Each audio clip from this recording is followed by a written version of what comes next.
it chapter by chapter, one bite at a time. So many adventures and mountains we can climb. Take it word for word, line by line, one bite at a time.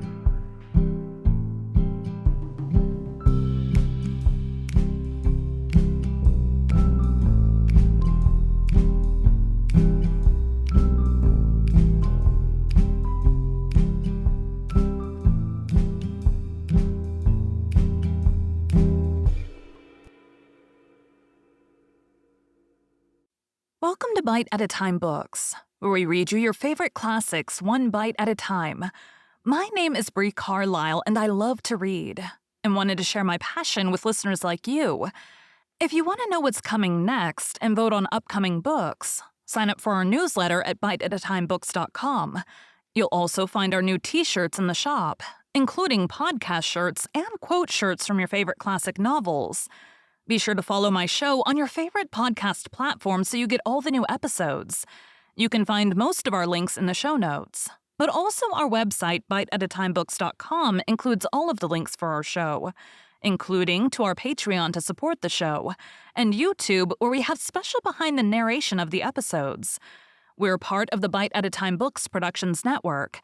If you'd also like to hear what inspired your favorite classic authors to write their novels, and what was going on in the world at the time, check out the Bite at a Time Books Behind the Story podcast, wherever you listen to podcasts.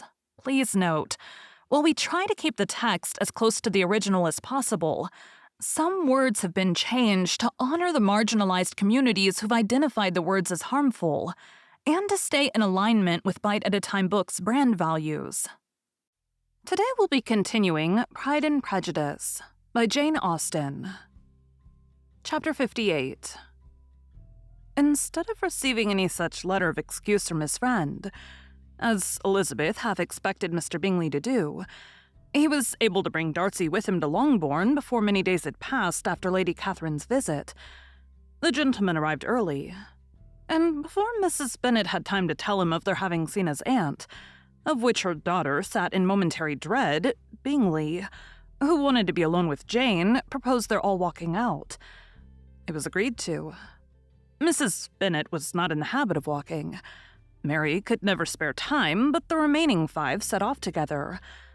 Bingley and Jane, however, soon allowed the others to outstrip them. They lagged behind, while Elizabeth, Kitty, and Darcy were to entertain each other. Very little was said by either. Kitty was too much afraid of him to talk. Elizabeth was secretly forming a desperate resolution, and perhaps he might be doing the same. They walked towards the Lucases because Kitty wished to call upon Maria, and as Elizabeth saw no occasion for making it a general concern, when Kitty left them, she went boldly on with him alone. Now was the moment for her resolution to be executed, and while her courage was high, she immediately said, "Mr. Darcy, I'm a very selfish creature, and for the sake of giving relief to my own feelings, care not how much I may be wounding yours. I can no longer help thanking you for your unexampled kindness to my poor sister. Ever since I've known it, I have been most anxious to acknowledge to you how gratefully I feel it. Were it known to the rest of my family, I should not have merely my own gratitude to express." "I am sorry, exceedingly sorry," replied Darcy in a tone of surprise and emotion, "that you have ever been informed of what may, in a mistaken light, have given you uneasiness. I did not think Mrs. Gardiner was so little to be trusted. You must not blame my aunt. Lydia's thoughtlessness first betrayed to me that you had been concerned in the matter, and of course I could not rest till I knew the particulars. Let me thank you again and again in the name of all my family for that generous compassion which induced you to take so much trouble, and bear so many mortifications for the sake of discovering them." "If you will thank me," he replied, "let it be for yourself alone. That the wish of giving happiness to you might add force to the other inducements which led me on, I shall not attempt to deny. But your family owe me nothing. Much as I respect them, I believe I thought only of you." Elizabeth was too much embarrassed to say a word. After a short pause, her companion added, "You are too generous to trifle with me. If your feelings are still what they were last April, tell me so at once. My affections and wishes are unchanged. But one word from you will silence me on this subject forever." Elizabeth, feeling all the more than common awkwardness and anxiety of his situation, now forced herself to speak, and immediately, though not very fluently, gave him to understand that her sentiments had undergone so material a change since the period to which he alluded, as to make her receive with gratitude and pleasure his present assurances. The happiness which this reply produced was such as he had probably never felt before, and he expressed himself on the occasion as sensibly and as warmly as a man violently in love can be supposed to do. Had Elizabeth been able to encounter his eyes, she might have seen how well the expression of heartfelt delight diffused over his face became him. But though she could not look, she could listen, and he told her of feelings which, in proving of what importance she was to him, made his affection every moment more valuable. They walked on without knowing in what direction. There was too much to be thought and felt and said for attention to any other objects. She soon learned that they were indebted for their present good understanding to the efforts of his aunt, who did call on him in her return through London, and there relate her journey to Longbourn, its motive and the substance of her conversation with Elizabeth, dwelling emphatically on every expression of the latter, which in her ladyship's apprehension peculiarly denoted her perverseness and assurance, in the belief that such a relation must assist her endeavors to obtain that promise from her nephew, which she had refused to give. But unluckily for her ladyship, its effect had been exactly contrariwise.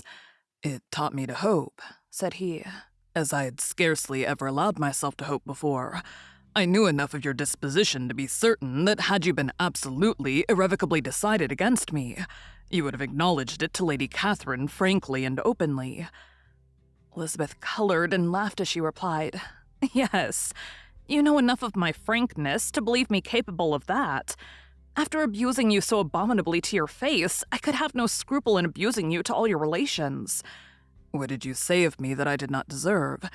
For though your accusations were ill-founded, formed on mistaken premises, my behavior to you at the time had merited the severest reproof. It was unpardonable. I cannot think of it without abhorrence." "We will not quarrel for the greater share of blame annexed to that evening," said Elizabeth. "The conduct of neither, if strictly examined, will be irreproachable. But since then we have both, I hope, improved in civility." "I cannot be so easily reconciled to myself.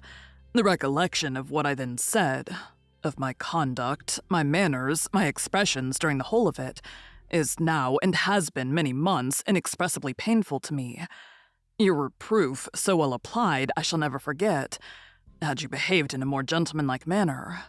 Those were your words. You know not, you can scarcely conceive how they have tortured me, though it was some time, I confess, before I was reasonable enough to allow their justice." "I was certainly very far from expecting them to make so strong an impression. I had not the smallest idea of their being ever felt in such a way." "I can easily believe it. You thought me then devoid of every proper feeling, I am sure you did. The turn of your countenance I shall never forget. As you said, that I could not have addressed you in any possible way that would induce you to accept me." "Oh, do not repeat what I then said. These recollections will not do at all. I assure you that I have long been most heartily ashamed of it." Darcy mentioned his letter. "Did it?" said he.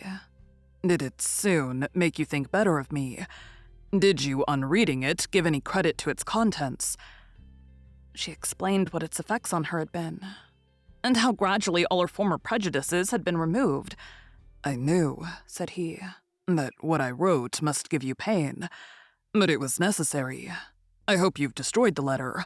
There was one part, especially the opening of it, which I should dread your having the power of reading again. I can remember some expressions which might justly make you hate me." "The letter shall certainly be burnt if you believe it essential to the preservation of my regard. But though we have both reason to think my opinions not entirely unalterable, they are not, I hope, quite so easily changed as that implies." "When I wrote that letter," replied Darcy, "I believed myself perfectly calm and cool, but I am since convinced that it was written in a dreadful bitterness of spirit." "The letter, perhaps, began in bitterness, but it did not end so. The adieu is charity itself. But think no more of the letter. The feelings of the person who wrote and the person who received it are now so widely different from what they were then, that every unpleasant circumstance attending it ought to be forgotten. You must learn some of my philosophy. Think only of the past, as its remembrance gives you my pleasure. I cannot give you credit for any philosophy of the kind. Your retrospections must be so totally void of reproach that the contentment arising from them is not of philosophy, but what is much better, of ignorance. But with me it is not so. Painful recollections will intrude, which ought not to be repelled. I have been a selfish being all my life. In practice, though not in principle. As a child, I was taught what was right, but I was not taught to correct my temper. I was given good principles, but left to follow them in pride and conceit. Unfortunately, an only son. For many years, an only child. I was spoiled by my parents, who, though good themselves, my father particularly, all that was benevolent and amiable, allowed, encouraged, almost taught me to be selfish and overbearing, to care for none beyond my own family circle, to think meanly of all the rest of the world, to wish, at least, to think meanly of their sense and worth compared with my own. Such I was from 8 to 28, and such I might still have been but for you, dearest, loveliest Elizabeth. What do I not owe you? You taught me a lesson, hard indeed at first, but most advantageous. By you I was properly humbled. I came to you without a doubt of my reception. You showed me how insufficient were all my pretensions to please a woman worthy of being pleased. Had you then persuaded yourself that I should? Indeed I had. What will you think of my vanity? I believed you to be wishing, expecting my addresses. My manners must have been in fault, but not intentionally, I assure you. I never meant to deceive you, but my spirits might often lead me wrong. How you must have hated me after that evening. Hate you? I was angry, perhaps, at first, but my anger soon began to take a proper direction. I'm almost afraid of asking what you thought of me when we met at Pemberley. You blamed me for coming? No, indeed. I felt nothing but surprise. Your surprise could not be greater than mine in being noticed by you. My conscience told me that I deserved no extraordinary politeness, and I confess that I did not expect to receive more than my due. My object, then, replied Darcy, was to show you by every civility in my power that I was not so mean as to resent the past, and I hoped to obtain your forgiveness, to lessen your ill opinion by letting you see that your reproofs had been attended to. How soon any other wishes introduced themselves, I can hardly tell, but I believe in about half an hour after I had seen you. He then told her of Georgiana's delight in her acquaintance, and of her disappointment at its sudden interruption, which naturally leading to the cause of that interruption, she soon learned that his resolution of following her from Derbyshire in quest of her sister had been formed before he quitted the inn, and that his gravity and thoughtfulness there had arisen from no other struggles than what such a purpose must comprehend. She expressed her gratitude again, but it was too painful a subject to each to be dwelt on farther. After walking several miles in a leisurely manner and too busy to know anything about it, they found at last, on examining their watches, that it was time to be at home. What could become of Mr. Bingley and Jane was a wonder which introduced the discussion of their affairs. Darcy was delighted with their engagement. His friend had given him the earliest information of it. "I must ask whether you were surprised," said Elizabeth. Not at all. When I went away, I felt that it would soon happen. That is to say, you had given your permission. I guessed as much. And though he exclaimed at the term, she found that it had been pretty much the case. On the evening before my going to London, said he, I made a confession to him which I believe I ought to have made long ago. I told him of all that had occurred to make my former interference in his affairs absurd and impertinent. His surprise was great. He had never had the slightest suspicion. I told him, moreover, that I believed myself mistaken in supposing, as I had done, that your sister was indifferent to him, and as I could easily perceive that his attachment to her was unabated, I felt no doubt of their happiness together. Elizabeth could not help smiling at his easy manner of directing his friend. "Did you speak from your own observation," said she, "when you told him that my sister loved him, or merely from my information last spring? From the former. I had narrowly observed her during the 2 visits which I had lately made her here, and I was convinced of her affection. And your assurance of it, I suppose, carried immediate conviction to him. It did. Bingley is most unaffectedly modest.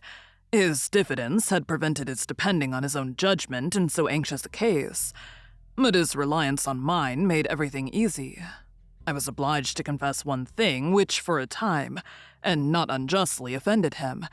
I could not allow myself to conceal that your sister had been in town 3 months last winter, that I had known it, and purposely kept it from him. He was angry. But his anger, I am persuaded, lasted no longer than he remained in any doubt of your sister's sentiments. He has heartily forgiven me now. Elizabeth longed to observe that Mr. Bingley had been a most delightful friend, so easily guided that his worth was invaluable. But she checked herself. She remembered that he had yet to learn to be laughed at, and it was rather too early to begin. In anticipating the happiness of Bingley, which of course was to be inferior only to his own, he continued the conversation till they reached the house. In the hall, they parted.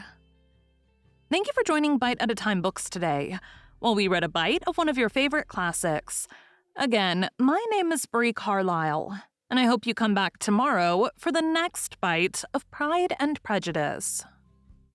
Don't forget to sign up for our newsletter at biteatatimebooks.com and check out the shop.